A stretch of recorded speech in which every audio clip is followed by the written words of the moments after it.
Magandang araw mga kapatid, Noxky Vlog. Andito tayo sa Pecon Motorcycle sa Fernando, Pampanga, no? May nakita tayong bagong motor dito. Ito yung 3GP nila, yung 300cc na sports bike ng Pecon. So, silipin natin ng konti ito mga kapatid. So, abangan natin yan. Pero kung bago ka pa lang sa aking channel, ay huwag mo kalimutan na mag-subscribe. And then, click mo na rin yung notification bell para dito tayo sa mga sunod na video. God bless po. Noxky Vlog.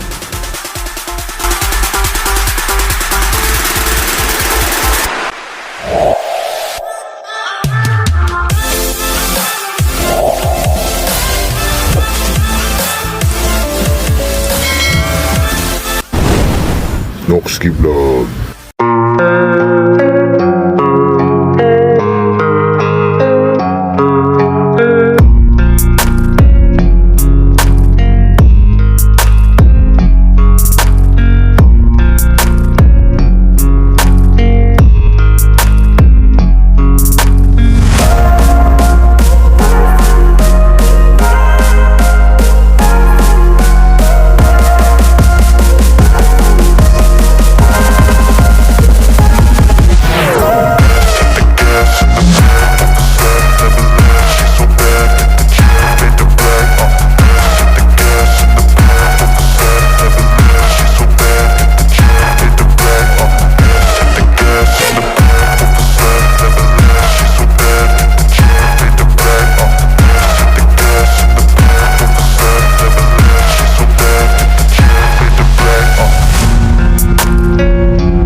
So ito po mga kapatid yung 300cc ng Pecon motorcycle. Ito yung bagong-bago nila ngayon.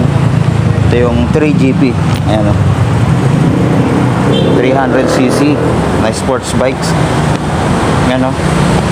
Napakaangas nung kanyang design.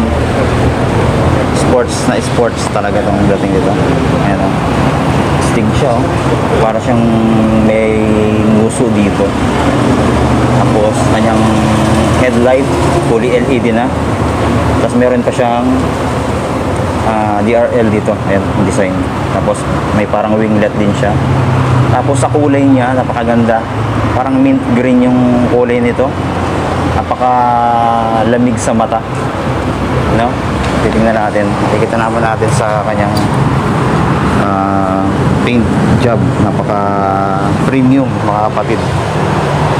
Tapos dito yung windshield niya okay din, pati yung side mirror no, okay sa style niya. Tapos signal light LED na rin mga kapatid.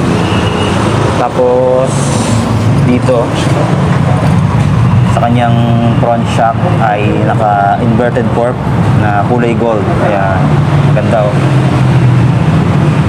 Tapos ABS na po mga kapatid, yan ang isang maganda dito. Tapos FI, then liquid cooled na rin mga kapatid. Ayan. Tapos yung disc brake nya dito, ayan ang laki. So napaka ganda nito mga kapatid. Tapos yung caliper nya, ayan, napakaganda rin. Naka dual pad caliper na direct na siya dito mga kapatid. Tapos tubeless na yung kanyang gulong mga kapatid. Ayan. Tapos ang tatak ng gulong niya CST.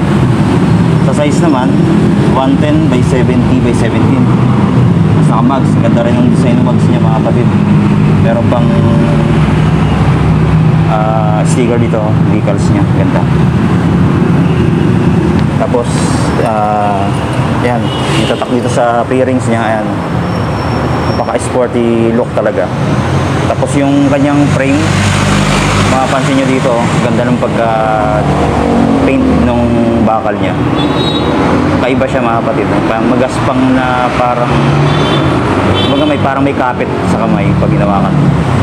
Basta pag nakita niyo sa personal mga kapatid, maganda siya. Tapos sa makina, ang ganda rin. Tatak naman dito mga kapatid, Henjin mga kapatid, no? Ganda. Tapos meron ding ano dito, oil indicator mga kapatid, para makita natin kung meron panlangis o wala. Tapos sa ano niya, shifting niya, maganda rin, naka single shifter. Naka-setup na mga kapatid, no, na kulay silver, ganda. Tapos ito nga, isa pang napakaganda sa kanya, yung single-sided swing arm mga kapatid, no, ang ganda. Ayan, no, makita natin dito. Wala na siyang swing arm dito. Yun yung isang napakaganda sa kanya, design niya. Tapos yan, naka-mags, tapos disc brake din yung sa likod, no? Tapos tubeless na rin. Tapos ang size naman dito mga kapatid ay 150 by 60 by 17 yung gulong niya. Yan, malapad po. Napakalapad niya. Pang sports bikes talaga. Tapos dito mga kapatid, makita natin, oh, carbon fiber siya, oh. Ganda. Carbon Lodi. Oh. Tapos sa taillight, yan, fully LED na rin mga kapatid. Yan, nakita natin, nakabukas na yan. Tapos meron din siyang parang DRL dito, pero kulay pula na yung ilaw. Tapos signal light, LED rin mga kapatid, no? Tapos dito may ilaw din sa kanyang plate holder. Tapos yung kanyang fender sa likod, okay din, no? Yan. May bakal po yan mga kapatid, kaya katibay. May bakal din sa likod. Tapos naka monoshock. Tapos dito tayo mga kapatid sa kanyang panel. Makita natin, ayan. Yung kanyang panel ay LCD panel na mga kapatid, oh. Ayan. Nakikita natin yung kanyang RPM dito, yung speedometer, odometer, meron ding oras, may trip meter, may kilometer per minutes, oh. Tapos yung fuel gauge andito na rin. Meron ding ano, voltmeter mga kapatid. Tapos yung sign ng ABS. Tapos meron din siyang temperature, no? Tapos may engine signal, and then yung signal light. Ayan, makikita natin. Kompleto na siya mga kapatid. Napakaganda nito. Tapos dito sa kanyang handle, ayan, oh, makikita natin. Napaka ganda nung pagkaka-design mga kapatid, no? Ayan, oh, kakaiba siya. Tapos ito naman yung kanyang ignition. Tapos sa mga switch, okay din. Meron din siyang hazard. Meron ding high and low. Ito yung signal light, busina. Tapos yung clutch, ito, maganda. Nakasetup na, oh. Kulay gold. Meron pa siyang ano dito, oh, yung protector sa kamay. Ganon din dito sa kabila mga kapatid. Dito naman meron siyang kill switch. Tapos yung kanyang bukasan ng ilaw meron pa rin, no? Tapos yung electric starter, ito. Tapos yung throttle niya, yan, okay din, no? Maganda yung throttle niya. Tapos yung preno sa harap, yan, no? Yung sinasabi ko, wala ka nang papalitan dito mga kapatid. Napaka angas na ng forma nito. Tapos sa kanyang tank, ito makikita natin yan, malaki, oh. Tapos kulay glossy black naman po yun nandito. Tapos ipa-plus ko na lang mga kapatid yung fuel tank capacity nito. Ito, ang ganda na din ng cover niya dito, ng takip ng kanyang fuel tank. Aggressive din yung design. Tapos pagdating dito sa upuan, okay din. Yan, oh. Soft yung kanyang fabric dito sa rider. Tapos dito naman sa OBR, okay din. Ganda rin siya. Premium yung ginamit na leather dito. Makikita mo naman sa mga tahi. Tapos dito sa side na to mga kapatid, ito medyo ano to, rough na ano, makapit, no, sa side na to. Ayan. Tapos dito tayo sa kabila. Itong shifter niya, ito, sa preno, ay sa ano, cambio mga kapatid. Yung sa kabila pala, yung tinignan natin, preno pala yun mga kapatid, no? Kala ko sa shifting niya. Ito pala yung shifting. Huwag kayo iiyak. Yun. Naka, ano din, single shifter, naka-set up na rin. Ayan. Tapos ito yung kanyang chain drive mga kapatid. Ayan. Nakalusot siya dito sa ano, single-sided na swing arm niya. Ang ganda, ang galing ng pagkakagawa nito. Ayan, parang robot na motor to mga kapatid. Ayan. Meron siya mga aerodynamics dito. Ayan. Ayan. Tapos wala na siyang center stand, no? Side stand na lang siya kasi sports bike na to. Tapos meron pa palang carbon dito, oh. Carbon finish dito.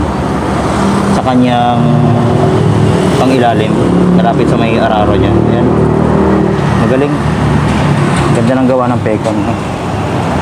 So ayan po mga kapatid, sa mga gustong mag-avail nitong 3GP Pecon na sports bikes, ay available po yan dito sa Pecon Motorcycle, San Fernando, Pampanga. No? So mga gusto kumuha mga kapatid, ay follow lang po kayo.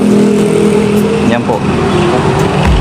Tapos meron din sila mga kapatid tong Slick 150 nila. Meron ditong available na kulay glossy red saka matte blue. So sa susunod mga kapatid, ano natin yan, i-vlog din natin yan, ikotan din natin mga kapatid. So yun lang mga kapatid sa araw na to. God bless po sa ating lahat.